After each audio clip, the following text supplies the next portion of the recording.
thaïlandaise qui avait un salon de massage là-bas. Le hasard a fait que je m'arrête dans ce salon et je retombe sur cette femme. Cette compagne-là s'était sauvée. C'est pas un bon homme, c'est un mec c'est un arnaqueur. Il va te demander 20 000 ou 30 000 euros. C'est un arnaqueur. En Thaïlande, on ne se fait pas forcément arnaquer par des Thaïlandais. C'est pas vrai.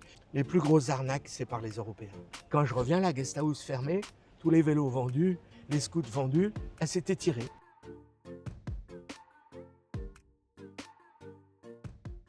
Salut Fredo, comment tu vas? Ça va très bien, William. Et toi? Très bien, je te remercie. Je suis content de t'avoir dans cette vidéo. Donc, tu es arrivé en Thaïlande il y a quelques années maintenant. Oui. Tu as habité sur Prachuap Khiri Khan. Oui. Maintenant, tu vis principalement à Hua Hin, c'est ça? Ouais. Ok. Donc, tu vas nous expliquer un petit peu toute ton expérience de vie en Thaïlande. Bah oui. Allez, c'est parti. Pourquoi avoir choisi la Thaïlande la toute première fois? Ah, c'est le hasard un peu de la vie. Je vivais en Nouvelle-Calédonie. J'ai un copain Viet en Nouvelle-Calédonie qui me dit je vais me marier avec une Thaïlandaise. Je savais que lui, il y allait régulièrement. Et puis j'avais envie de prendre des vacances, donc je suis parti avec lui en vacances. On est arrivé à Bangkok, on a retrouvé sa chérie, et puis on est parti à Boulilam faire le mariage, coutume et tout. Et puis ça m'a plu, je suis resté 15 jours et ça m'a plu. Quand je suis revenu en Calédonie, j'ai filé mon congé où je travaillais, j'ai vendu toutes mes voitures, mes motos, tout ça, et puis je suis revenu m'installer. Et j'ai débarqué par hasard à Prachuap Khiri Khan la première fois parce que des amis aussi de Nouvelle-Calédonie avaient une maison là-bas. Ils me l'ont louée. Et puis là-bas, j'ai rencontré une femme qui était au mariage à Boulilam, une Thaïlandaise, qui avait un salon de massage là-bas. Le hasard a fait que je m'arrête dans ce salon et je retombe sur cette femme. Et puis elle me dit, tu fais quoi? Je dis, bah rien, je vais investir, je vais faire. Elle me dit, ah, je connais une maison à louer, on peut faire une guest house. Et puis il y a 20 ans, 22 ans, on n'était pas au Kikiné, surtout en plus à Prachuap.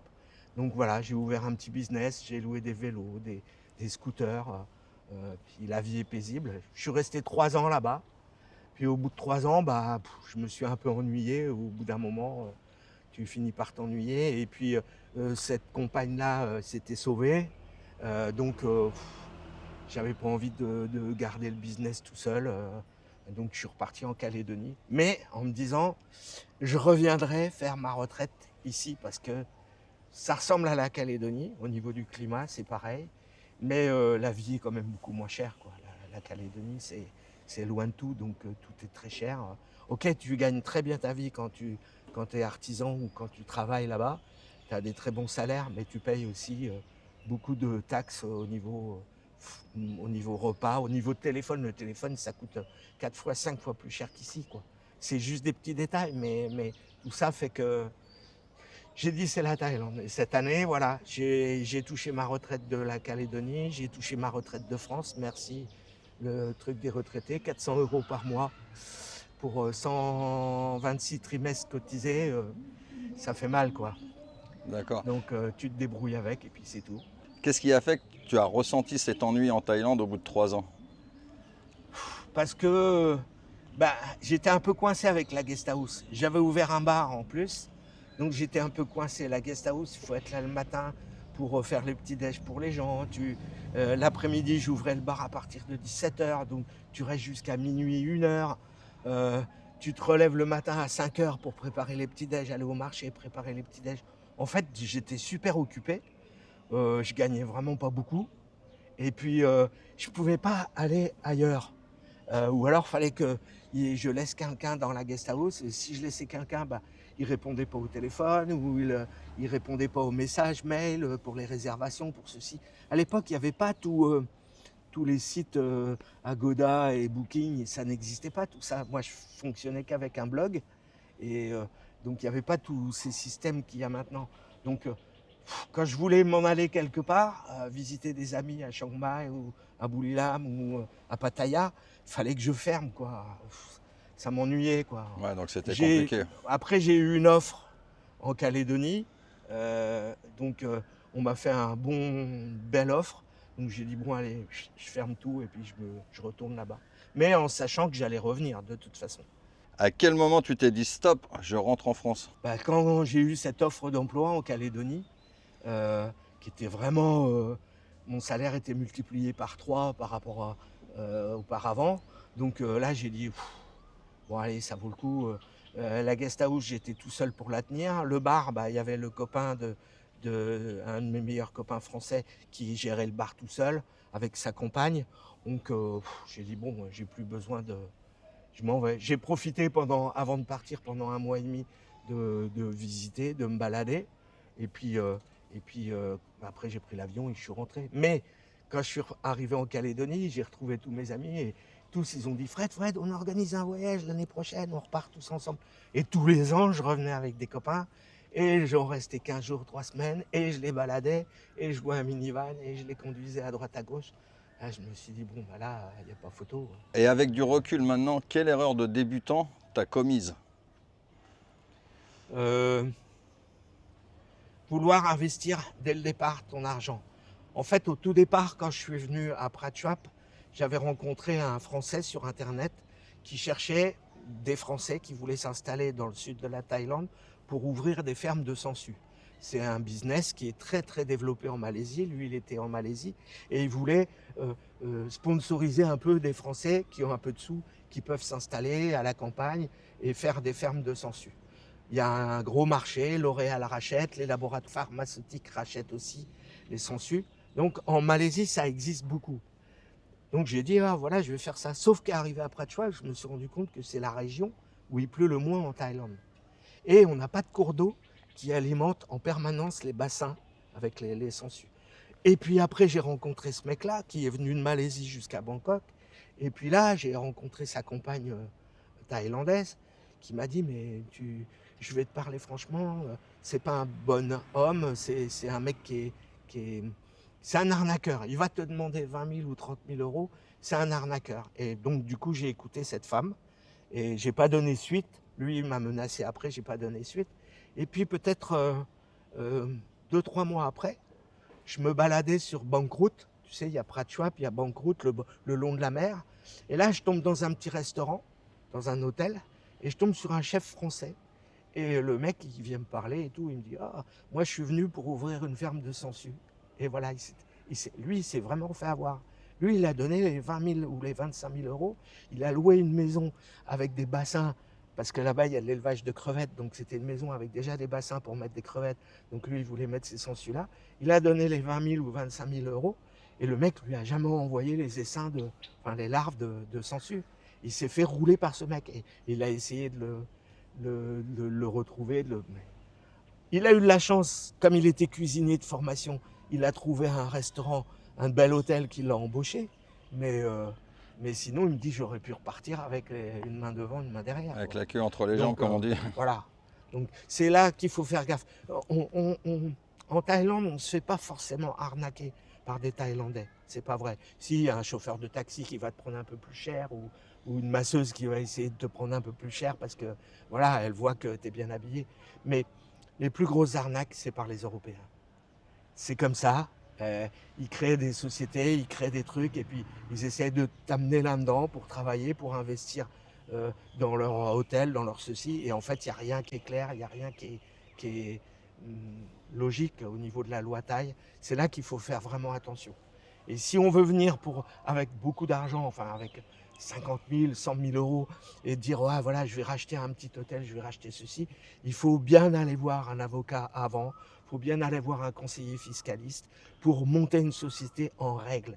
Parce que là, tu vois, là, aux infos, là, à Phuket, ils sont en train de nettoyer toute l'île, quoi. Parce que y a un gars, il a 110 sociétés différentes.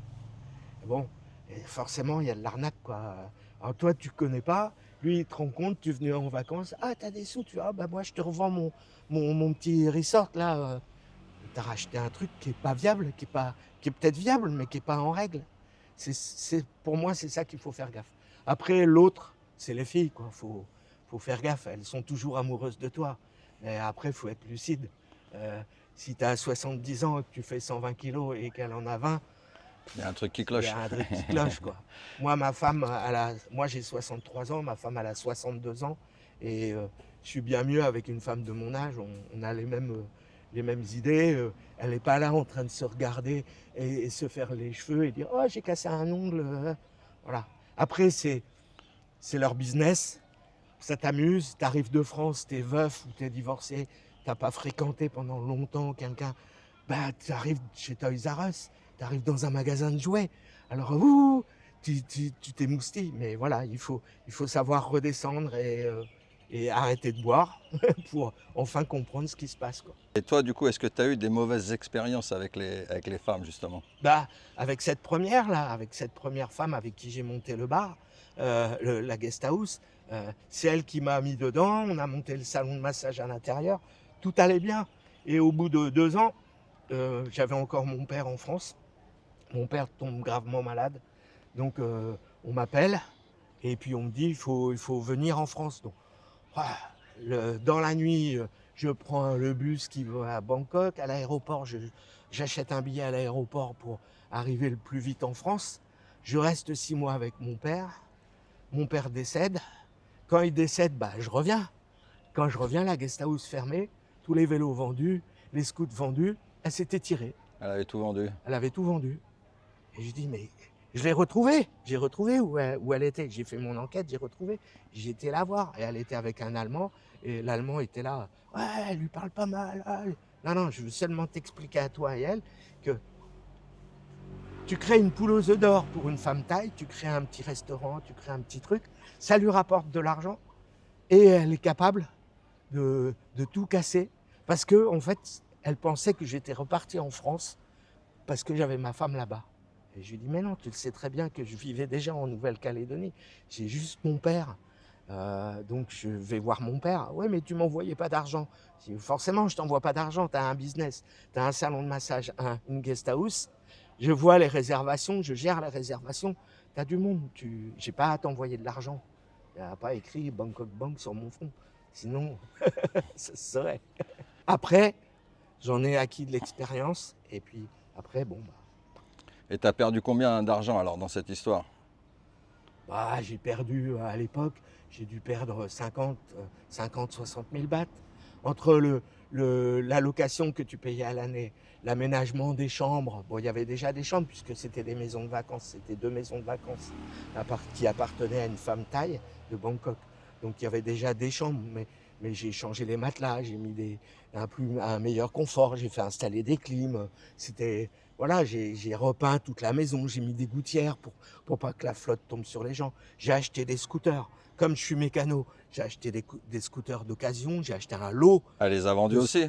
Mais elle a tout vendu. Ah donc ça fait plus que 50 ou 60 000 bahts Oui, mais alors? c'est des scouts. J'avais acheté 10 scouts, 10 000. Ah ouais, 10 000 bahts. c'était 1000 donné. bahts le scout. Ah, c'était Voilà, donné. c'était un lot parce que c'était des anciens modèles. Moi, je les ai rénovés, je les ai retapés, je les ai fait propres parce que c'est mon boulot. Et puis, je les louais moins cher que des scouts nouveaux modèles. Mais pour les touristes, c'était suffisant. Voilà, même si j'ai perdu 50 000, comme tu dis, c'est pas une jambe de cassé, je sais de quoi se parle, parce que je suis cassé de partout. Mais ça te sert, ça te donne de l'expérience. Voilà. Ça t'a servi de leçon. Voilà. Est-ce que l'ennui est le plus grand ennemi de l'expatrié en Thaïlande? Alors oui, l'ennui peut être un grand ennemi parce que si tu vis en appartement, par exemple, tu n'as pas grand-chose à faire. Alors ce qu'il faut, c'est avoir des loisirs. Moi, j'adore la pêche. Donc je vais à la pêche régulièrement. Bon, en ce moment, il fait vraiment trop chaud. Donc même en mer, c'est pas top. En lac, c'est pas top non plus. Mais sinon, je vais à la pêche régulièrement. J'ai une grosse cylindrée, j'ai une grosse moto et j'adore aller voir les courses de moto un peu partout en Thaïlande. Donc voilà, je charge ma moto, je pars, je vais sur les courses. Sur les courses, je retrouve d'autres Thaïlandais ou d'autres Européens qui ont des grosses cylindrées. Des fois, on s'organise et puis on part faire un petit road trip pendant 2-3 jours quelque part. Moi, c'est la pêche, la moto. Après, j'ai un copain qui a une salle de sport, donc je vais un peu à la salle de sport. En ce moment, je prends des cours de thaï parce que je suis sur un visa étudiant. Donc déjà, 2 fois par semaine, le matin, je passe 3 heures à l'école pour me remettre à niveau au niveau thaï. Ça t'occupe. Mais si tu n'as pas ça, oui, en effet. C'est comme si tu étais à Vierzon ou à Tours, tout seul dans ton appart. Ouais, c'est ce que j'allais dire. C'est la même chose que si tu es en France et que tu es devant ta télé toute Voilà. la journée, tu vas t'ennuyer. Moi, aussi, j'ai il pas faut de télé à s'occuper. la maison, j'ai pas d'alcool à la maison, comme ça je suis tranquille. Maintenant, il y a des clubs de Français, il y a des clubs un peu de toutes les nationalités. Le club, là, les potes de Hue Ain, ben, ils organisent des après-midi échecs ou belote ou tarot. Bon, on peut pas jouer dans les bars parce que c'est interdit, Donc on se retrouve chez l'un ou chez l'autre. Et puis on est à 4 et on passe l'après-midi, on est plus. Et on s'occupe comme ça. On se retrouve tous les jeudis soirs. D'ailleurs, ce soir, il y a l'apéro. Tous les jeudis soirs, il y a apéro dans un bar. On se retrouve, on papote. Des fois, on se dit, ah bah tiens, moi je vais là, tu as déjà été, oui. On se donne des infos les uns les autres. Là, on est en train d'essayer de monter un petit, à l'intérieur de la page Facebook, on est en train de se réunir pour essayer de trouver un mec qui a un bateau, un Thaï qui a un bateau et qui pourra nous amener à la pêche une fois ou 2 fois par mois, à la pêche au large, pour passer une journée en mer et pêcher, quoi. C'est pas le prix du poisson qui va nous tuer ici, c'est le plaisir de passer une journée avec les copains au bord de l'eau. Il faut avoir des activités, que ce soit du sport, du vélo, de la muscu, de la marche, les échecs, etc., etc. Il faut avoir, sinon si tu attends toute la journée que le soir le bar il ouvre pour aller retrouver ta cocotte, ça ira pas. Tu tourneras en rond, tu auras fait tous les bars, tu connaîtras tout le monde, tu auras fait tous les salons de massage, et puis après tu finis au Village Market ou au Blueport, à la clim, assis dans un coin avec ton livre, et c'est ennuyeux. Bon. Quand tu as 75 ans ou 80 ans et que tu peux difficilement avoir des activités, voilà, c'est différent. Et aujourd'hui, du coup, toi, tu es marié avec une femme thaïlandaise qui est restée vive en Calédonie. Oui. Et toi, tu es tout seul en Thaïlande. Pourquoi ce choix? Ah, c'est elle qui a fait. Moi, je lui ai dit quand je l'ai ramenée il y a 12 ans, quand j'ai réussi à la faire venir en Calédonie, parce que ça n'a pas été simple, quand j'ai réussi à la faire venir et qu'elle a commencé à travailler dans les salons de massage, puisque c'était son métier ici, au bout de 2-3 ans, elle a voulu ouvrir son salon, je l'ai aidé à ouvrir son salon, il a très bien marché, elles étaient 3 filles, elles sont toujours 3 filles d'ailleurs, ça marche très bien. Et le truc, c'était, je lui avais dit, le jour où j'ai 60 ans et que je suis à la retraite, on arrête tout, je vends mon business et toi tu vends le tien et on vient en Calédonie. Sauf que là, quand je lui ai dit, bah allez, c'est bon, j'ai les sous du gouvernement de France et de Calédonie, j'ai ma retraite qui tombe, on y va. Elle m'a dit, ah mais non, tu comprends, moi je veux encore gagner de l'argent. En fait, ici en Thaïlande, on dit ça pour une femme qu'elle est kinyao. Elle est un peu radine. Elle veut pas dépenser trop. Par contre, elle aime gagner des sous. Elles aiment toutes gagner de l'argent de toute façon. C'est un peu logique. Mais elle veut pas dépenser. Donc elle m'a dit, bon, tu vas à Hue Hin, elle est venue avec moi, tu vas à Hue Hin, tu vis dans la maison où il y a son fils dedans, je vis avec son fils dans la maison, ça la rassure, parce qu'elle sait que je ne suis pas tout seul. Et puis elle dit, moi je retourne à Nouméa, et pendant 1 an, 2 ans, 3 ans maximum, à ces donné le délai de 3 ans maximum, elle remet de l'argent de côté pour pouvoir acheter une maison un peu plus grande à Hue Hin. Pour être un peu plus confortable voilà. En Thaïlande. Mais c'est là, de toutes les femmes que j'ai rencontrées avant en Thaïlande, parce que j'en ai rencontré plusieurs, j'ai vécu avec plusieurs, c'est la seule femme à qui j'ai demandé la première fois que j'ai rencontré, je lui ai dit, donne-moi ton livret de banque. Elle a dit, ah, je ne veux pas que tu mettes de l'argent dessus. Je dis, donne-moi ton livret de banque. Elle était à la Bangkok Bank comme moi. On est allé à la Bangkok Bank, j'ai mis son livret dans la machine. Son livret est ressorti, elle avait 40 000 bahts sur son compte. J'ai jamais vu une femme thaï avoir 40 000 bahts sur le compte.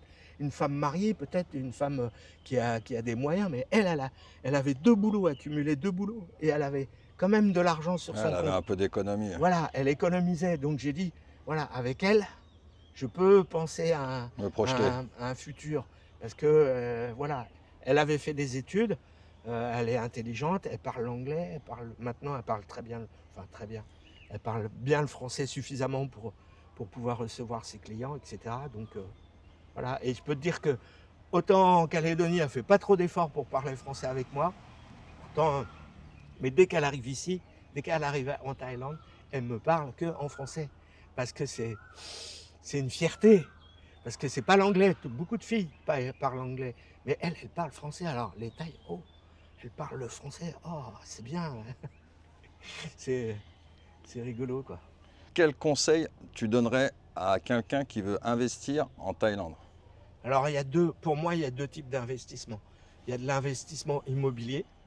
Est-ce que vous voulez investir pour vous, pour votre retraite, ou pour pouvoir venir 1 ou 2 fois par an et avoir votre petite maison ou votre appartement de libre? Ou est-ce que vous voulez investir pour faire du locatif? Alors, sachez que le locatif, ça peut marcher, mais vous récupérerez jamais, euh, euh, comme en France, une maison que vous avez achetée. Par exemple, ma maison que j'ai achetée à Pratchwap, je l'ai achetée à l'époque 2,7 millions. Je la loue 14 000 tous les mois. Mais là, si demain j'ai décidé de la vendre pour acheter une plus grande maison à Huaïn, je ne vais pas la vendre 3 millions ou 4 millions. Et la maison, là, si mes locataires, ils me disent « Ah, tu la vends, on te la rachète », ils vont me la racheter 2 millions, 2 millions 2. Donc, c'est pas comme en Europe où tu investis dans de la pierre et ça augmente, tu crées une plus-value. En Thaïlande, la plus-value, elle n'existe pas sur les maisons. Donc, acheter un grand parc d'appartements, j'ai plein de copains qui ont fait ça, qui ont acheté des dizaines d'appartements à l'époque, par les systèmes de pyramide, là, Osiris et compagnie, ils se sont tous fait en papaouté. Maintenant, ils en ont plus qu'un parce que les autres n'ont pas été finis de payer, machin et tout. Donc, il faut vraiment faire attention. Il faut vraiment aller voir des gens qui sont professionnels dans ce métier, que ce soit des juristes ou que ce soit des vrais agents immobiliers qui parlent l'anglais, qui parlent le français. Il y en a un peu dans toutes les régions. Il faut leur expliquer votre choix, le choix que tu veux faire, et puis ils vont mieux te conseiller. Après, au niveau investissement, business, il ne faut surtout pas investir si tu ne vis pas ici. Le mec qui se dit « Ok, je vais monter une boîte de vélo, on va mettre la sœur de ma femme là, là je vais monter un petit restaurant, on va mettre l'autre sœur de ma femme là », tu ne seras pas sur leur dos, ils vont se laisser vivre et puis ils appelleront en disant « Il n'y a pas de sous, il n'y a pas de sous, renvoie des sous ». Donc, au niveau business, il y a peut-être des choses à faire ici, mais il faut vivre en Thaïlande. Au niveau immobilier, il y a des choses à faire, mais tu t'enrichiras pas. Ça, c'est clair et net. Donc là, tu es revenu depuis quelques mois en Thaïlande. Qu'est-ce qui a changé en Thaïlande? Bah, je venais tous les ans. Au minimum, je venais minimum 3 semaines, 4 semaines. Donc, j'ai pas vu le changement là. Mais par contre, il y a 20 ans, quand je suis arrivé à Pratchwap et maintenant, oui, là, il y a vraiment un changement aussi bien à Pratchwap qu'à Hue Hin. Hue Hin, il y a 20 ans, il n'y avait pas le Bangkok Hospital encore. Il n'y avait pas autant d'étrangers qui vivaient là à l'année. C'était encore une petite station balnéaire. Ça s'est énormément développé quand ils ont créé le bateau, la navette bateau Pattaya Hue Hin, parce qu'il y a plein de gens de Pattaya qui ont découvert Hue Hin. Qui n'existe plus d'ailleurs. Voilà, qui n'existe plus malheureusement. Ben, elle devait être réouverte pour la saison et puis ça n'a pas réouvert. C'était dommage parce que c'était pratique, ça évitait quelques heures de bus un peu. Sinon, ouais, c'est à peu près 5-6 heures de bus, ça fait long. C'était long. Le bateau, en 2 heures, on était à Pattaya. Et ça a permis à plein de retraités de Pattaya qui trouvaient la vie trop agitée, trop chère, de prendre le bateau, de découvrir Hue Hin et de venir s'installer. C'est pour ça que là, l'autre jour, j'ai envoyé un message sur les potes de Hue Hin, un message de bienvenue aux nouveaux arrivants, en leur disant « Bienvenue au plus grand EHPAD de Thaïlande, reconnu d'utilité publique ». Mais heureusement que c'est un EHPAD de manière rigolote, mais heureusement parce que... C'est ce que tu penses, toi? Tu penses que Hue Hin, c'est un EHPAD? Il y a beaucoup d'anciens. Mais c'est sympa parce que du coup, quand t'en rends compte, il y a de quoi discuter. Moi, vivre à Phuket, moi, je pourrais pas, quoi. Toute cette bande de jeunes qui foutent le bordel en permanence dans la rue, moi, ça me ramène trop à la banlieue parisienne et j'ai pas envie de vivre ça, quoi. Ouais, je suis d'accord avec toi. Voilà. Ici, c'est calme. Il y a beaucoup d'hommes vieux, mais il y a beaucoup de femmes vieilles. Il y a beaucoup de couples avec un homme et une femme de 60 ans, 70 ans, 80 ans. Ils viennent finir leur vie ici. Mais il n'y a pas que ça non plus. Parce qu'il y a beaucoup de gens qui ont une image justement de ça, de l'EHPAD de Hue Hin, pour moi qui est fausse, parce que par exemple, moi, regarde, j'ai 47 ans et ça fait déjà 5 ans que je vis ici, donc je suis arrivé à 42 ans. Des gens de 40 ans, il n'y en a pas beaucoup qui peuvent venir vivre ici à l'année. Ils viennent pour les vacances, mais ils ne viennent pas vivre ici à l'année. Il faut créer des revenus, il faut avoir quelque chose derrière. Maintenant, même à 40 ans, tu t'ennuies pas. Tu vas dans un endroit, tu tombes sur un vieil Irlandais, un vieil Australien. Voilà, ils ont un accent à couper au couteau, mais tu rigoles. Ça te fait des rencontres, quoi. Je me sens bien à Hue Hin et j'ai une douzaine de copains calédoniens qui sont sur Chiang Mai. J'en ai en Nissan aussi. J'ai pas envie d'aller spécialement me... C'est beau, hein, la région est super belle, le nord de la Thaïlande, c'est super beau. Mais j'ai pas envie, moi j'ai besoin d'avoir la mer à côté. Ouais. Ça me toque le matin à 4h, 5h, je suis réveillé, ça me toque, ok, je fous mes cannes à pêche sur la moto et hop, je pars à la pêche. Si j'ai pas pris de poisson, c'est pas grave. Je suis au bord de la mer, je regarde les gens se baigner, voilà. Et financièrement, alors comment tu t'organises? Quel est ton budget pour vivre en Thaïlande? Là, tout confondu, les 2 caisses de retraite plus la complémentaire plus une invalidité parce que j'ai une invalidité, j'ai un handicap. J'ai au total 1 200 € par mois. Donc sachant que j'ai pas de loyer, puisque j'ai déjà investi dans des maisons, j'ai pas de loyer, ma moto, j'ai pas de crédit, j'ai aucune charge, à part l'électricité et le téléphone, j'ai pas de charge supplémentaire. La cuisine, la plupart du temps, je vais acheter au petit marché et puis je me fais des plats pour 3-4 jours que je fous au congèle, je me fais des barquettes, sinon je vais bouffer dans les petits restos. T'as mangé pour maintenant, en gros, t'as mangé dans un resto bien, t'as mangé 2 plats pour 80 bahts, pour 100 bahts maxi. Bien sûr, tu prends une bière, ça va augmenter le tarif. Mais si tu prends juste un verre d'eau, voilà, tu manges pour pas cher. Après les petits déj, je vais pas prendre mes petits déj en extérieur, je me fais mes petits déj moi-même.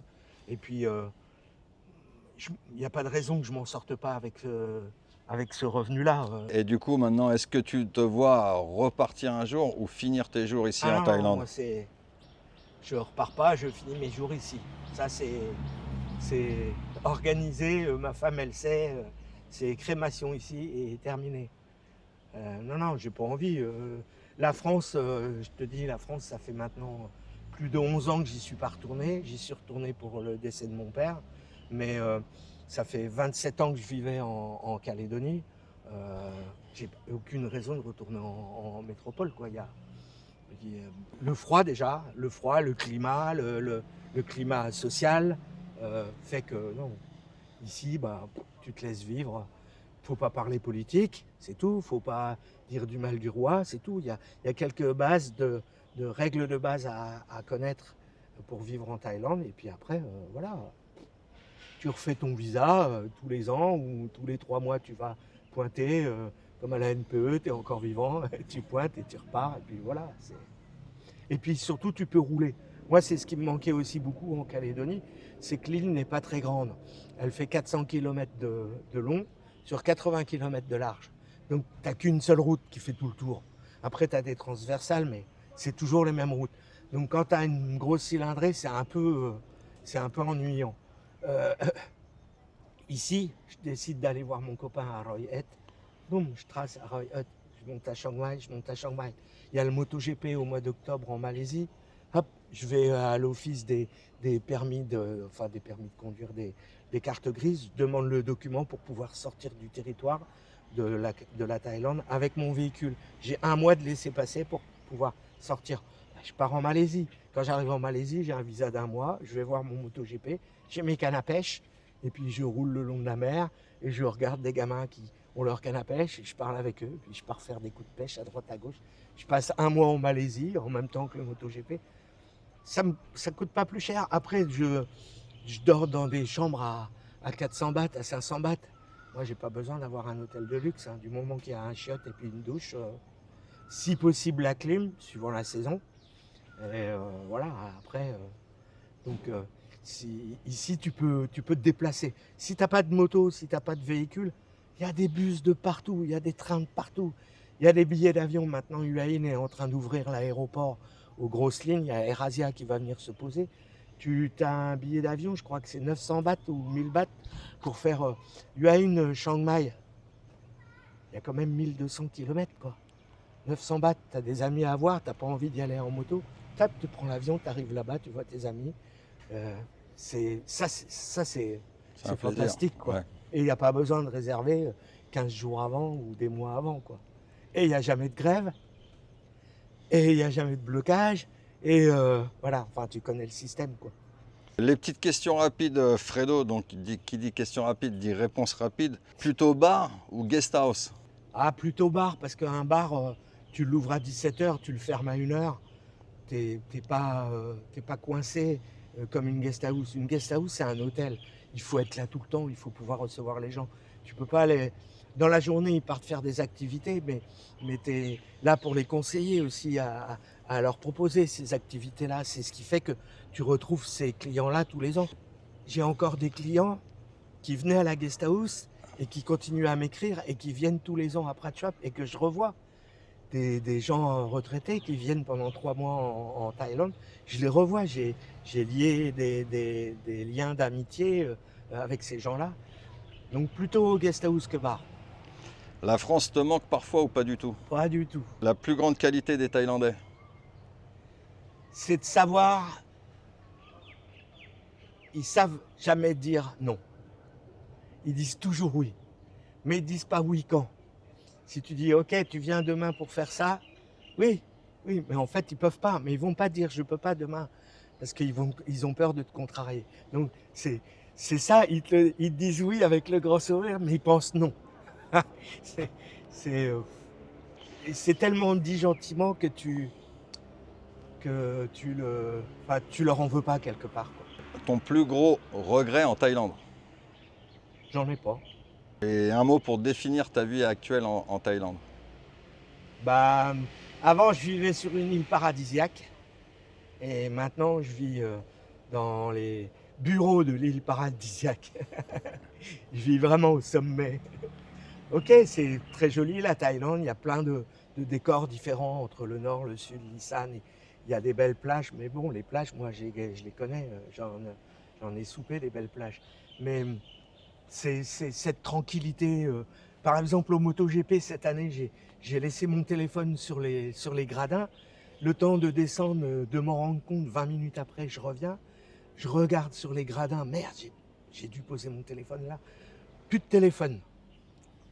Je vois des gens écrits sécurité. Je vais voir ces gens. Ils me disent oui, viens avec nous. On ne comprend pas bien l'anglais. Ils m'amènent à une autre personne qui parlait l'anglais. Je lui dis que j'ai oublié mon téléphone sur ce gradin-là. Hop, il revient. Il a une grosse boîte en plastique. Il y avait au moins 30 téléphones dedans. Je dis bah, je suis pas le seul déjà. Je dis bah, c'est celui-là. Et il le prend, il le cache comme ça. Il l'ouvre. Il dit c'est quoi la photo? C'est une photo de ma moto. Ah, bon, maintenant fais ton code. J'ai fait mon code, hop, il s'est ouvert. Il dit ok, c'est à toi.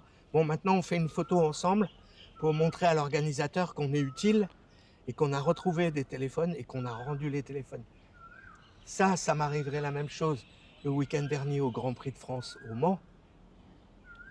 Le téléphone, tu le retrouves jamais. Tu le retrouves jamais. Ou alors, c'est vraiment que tu es tombé sur quelqu'un de net qui était assis à côté de toi. Mais en Thaïlande, ça m'est arrivé plusieurs fois des plans comme ça. J'ai toujours retrouvé. Tu oublies ta pochette, ton porte-monnaie au bar ou au massage, tu le laisses quelque part, il te court derrière. S'il ne te court pas derrière, tu reviens 2 heures après, il te dit oui, on a ça, on a ça.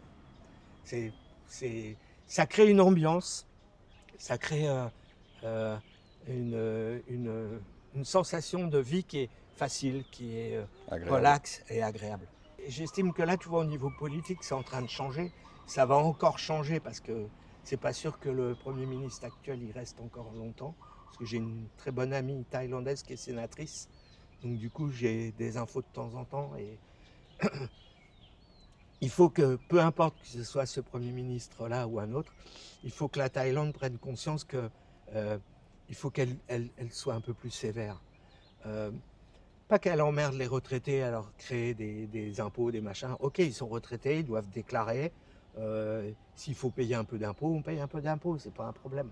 Mais il faut qu'elle soit un peu plus sévère sur la création des entreprises, sur la venue d'une partie de l'Europe qui n'ont pas de revenus mais qui ont beaucoup d'argent à blanchir. Et il faut qu'elle soit plus sévère sur ça. Elle commence à l'être, il faut que ça continue. Parce que tous ces gens-là créent un sentiment d'insécurité, que ça, pas à Hua Hin, tu ne le retrouveras pas à Hua Hin, mais à Phuket, à Koh Samui, à Pattaya, à Bangkok aussi, maintenant tu peux le retrouver. Ça crée un sentiment d'insécurité qui fait que ça va aller à l'encontre du bien-être du pays. Et tu peux le voir un peu, là, tous les gens disent ah, la Thaïlande, c'est fini, nous on va au Vietnam. Allez-y les mecs au Vietnam, allez-y, j'y ai été. Allez-y, vous verrez comment c'est difficile pour avoir un visa pour pouvoir rester 1 an au Vietnam. Les gens sont très gentils au Vietnam, on y mange très bien, la vie est pas chère. Mais il faut que la Thaïlande prenne conscience que elle doit pas s'endormir sur ses lauriers. Elle doit continuer.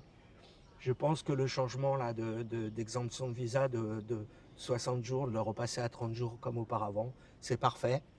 Tu avais tes 30 jours et tu avais le droit de prolonger 15 jours à l'époque. Après, ça a passé à 1 mois. Tu avais une exemption d'un mois supplémentaire. C'était parfait. Le retraité, le couple de retraités qui voulait passer 4 mois, à la fin des 2 mois, il prenait son billet d'avion, il allait faire un tour au Cambodge ou au Laos et il revenait passer 2 mois ici. C'est pas très très grave. Moi, je l'ai fait pendant des années, des allers-retours entre le Laos et la Birmanie, donc on s'y fait. C'est vrai que là, le fait de laisser les gens arriver avec 60 jours plus 30 jours, bah, tu te dis comment ils vivent. Donc s'il faut demander des preuves d'emploi, des preuves de revenus, bah, il va falloir qu'ils en arrivent là à un moment donné. Cette année, ça a été quand même je trouve. Après, c'est aussi à cause des réseaux sociaux. Il y a 20 ans, on n'entendait pas tout ça, parce qu'il n'y avait pas le réseau social, il n'y avait pas l'information divulguée hyper rapidement à travers. Tu savais que la voisine dans la ville d'à côté, elle avait coupé le zizi de son mari parce qu'il la trompait, parce que c'était écrit dans le journal. Maintenant, il n'y a plus ça. Il n'y a plus ce genre de truc. Je pense qu'elle continue à couper des zizi. Il n'y a plus. Maintenant, c'est Internet et il y a... Eux, ils se sont tapés, les mecs du Sud, ils ont tapé, les Turcs, ils ont tapé, les Indiens, ils ont pas plus payé. les faits divers. Voilà, Ouais. c'est que des trucs comme ça. Il a roulé bourré, il a tué une personne. C'est le mauvais côté des réseaux sociaux. J'adore YouTube, je vais beaucoup sur YouTube, je suis plein de stories de gens qui traversent le monde avec un 4x4, avec un sidecar. Là, j'ai un copain, Roby, là, qui est sur Phuket en ce moment, il fait tous les pays du monde avec son sidecar. Bon, d'autres personnes qui sont avec un 4x4 cellule, j'aime bien les suivre parce que ça te permet de voyager et puis ça leur amène des vues supplémentaires et puis voilà, s'ils peuvent gagner un petit peu de sous comme ça et faire partager leurs sensations dans chaque pays, c'est sympa aussi. J'aime bien ça, mais c'est pas je ne regarde pas YouTube pour avoir des flashs de bagarres, de ceci, de filles qui se tapent entre elles. Voir des Ça choses m'intéresse négatives. pas. Voilà, c'est les voyages et c'est la rencontre. Ok Fredo, bah merci à toi pour avoir participé à cette vidéo. Si vous souhaitez participer à une prochaine vidéo comme Fredo, n'hésitez pas à me contacter soit par email, soit par Instagram. Pareil pour les entretiens personnalisés par email ou Instagram. Et puis je vous dis à très bientôt pour une prochaine vidéo. Allez, ciao, bye bye. Ciao.